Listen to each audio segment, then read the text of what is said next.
Bonjour à tous et à toutes. J'aurais bien voulu être avec vous aujourd'hui pour parler des 10 ans des accords de Paris, de la COP21, mais je suis au Brésil en ce moment pour assister à cette immense messe mondiale de l'environnement et du climat. Et ce que je vois, c'est qu'on n'a pas énormément avancé depuis 10 ans. Pourquoi ? Parce que le message qui est donné, c'est que la décarbonation est chère et difficile, que l'action climatique est sacrificielle, qu'on est obligé de décroître l'économie, qu'on est obligé de sacrifier une partie de sa mobilité et de son confort, et que ça fait peur à tout le monde. Ça fait peur aux individus, ça fait peur aux entreprises, ça fait peur au monde politique. Et je crois que la principale chose qu'on doit apprendre après ces 10 ans, depuis la COP21, c'est qu'on doit changer de narratif. On doit montrer qu'aujourd'hui, ce qu'il faut essentiellement, c'est moderniser notre monde. Le moderniser parce que nous sommes envahis de toutes ces vieilles infrastructures, de tous ces vieux systèmes polluants, complètement inefficients, qui gaspillent de l'énergie. 3/4 d'énergie aujourd'hui est gaspillée dans le monde. Ça coûte 4,6 trillions de dollars par année. Et ça commence à devenir pas seulement un problème écologique, mais aussi un problème économique. Alors, il faut moderniser pour mettre des nouveaux produits, des nouvelles solutions, des nouvelles infrastructures en place qui soient efficientes. À la Fondation Solar Impulse, on en a identifié 1700. Des solutions existantes aujourd'hui qui peuvent passer à l'échelle ou qui le sont déjà, qui sont économiquement rentables et qui protègent l'environnement. Et si on fait ça, qu'on modernise notre monde, eh bien, qu'est-ce qui va se passer ? On aura devant nous le plus grand marché industriel du siècle. Et ça donne envie. Ça donne envie à tous.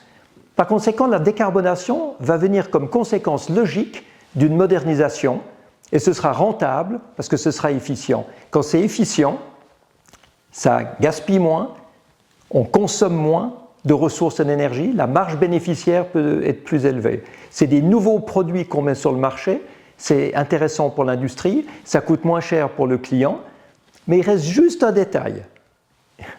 Et quand même un détail important, c'est que même si c'est beaucoup moins cher à l'utilisation, ces solutions nécessitent parfois un investissement initial.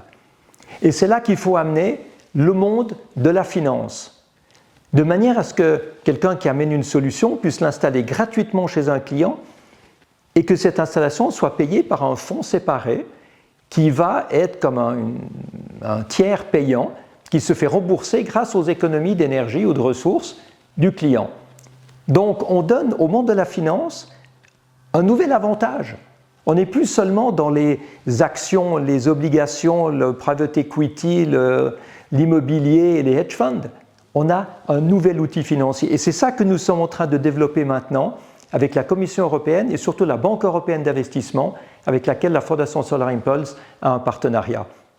Donc, on voit qu'il faut absolument se détacher de cette vision de l'action climatique rébarbative qui fait d'ailleurs ce backlash aujourd'hui contre toutes les réglementations écologiques, contre toutes les actions écologiques. Il y a des pays où on n'a même plus le droit de parler de sustainability et de climate action, mais on pourra toujours parler de rentabilité, de solutions, de développement de l'économie, et tout ça sera également favorable à l'environnement et à l'action climatique parce qu'on sera dans l'efficience avec ces nouvelles solutions. Donc vous voyez que le rôle de l'industrie est fondamental.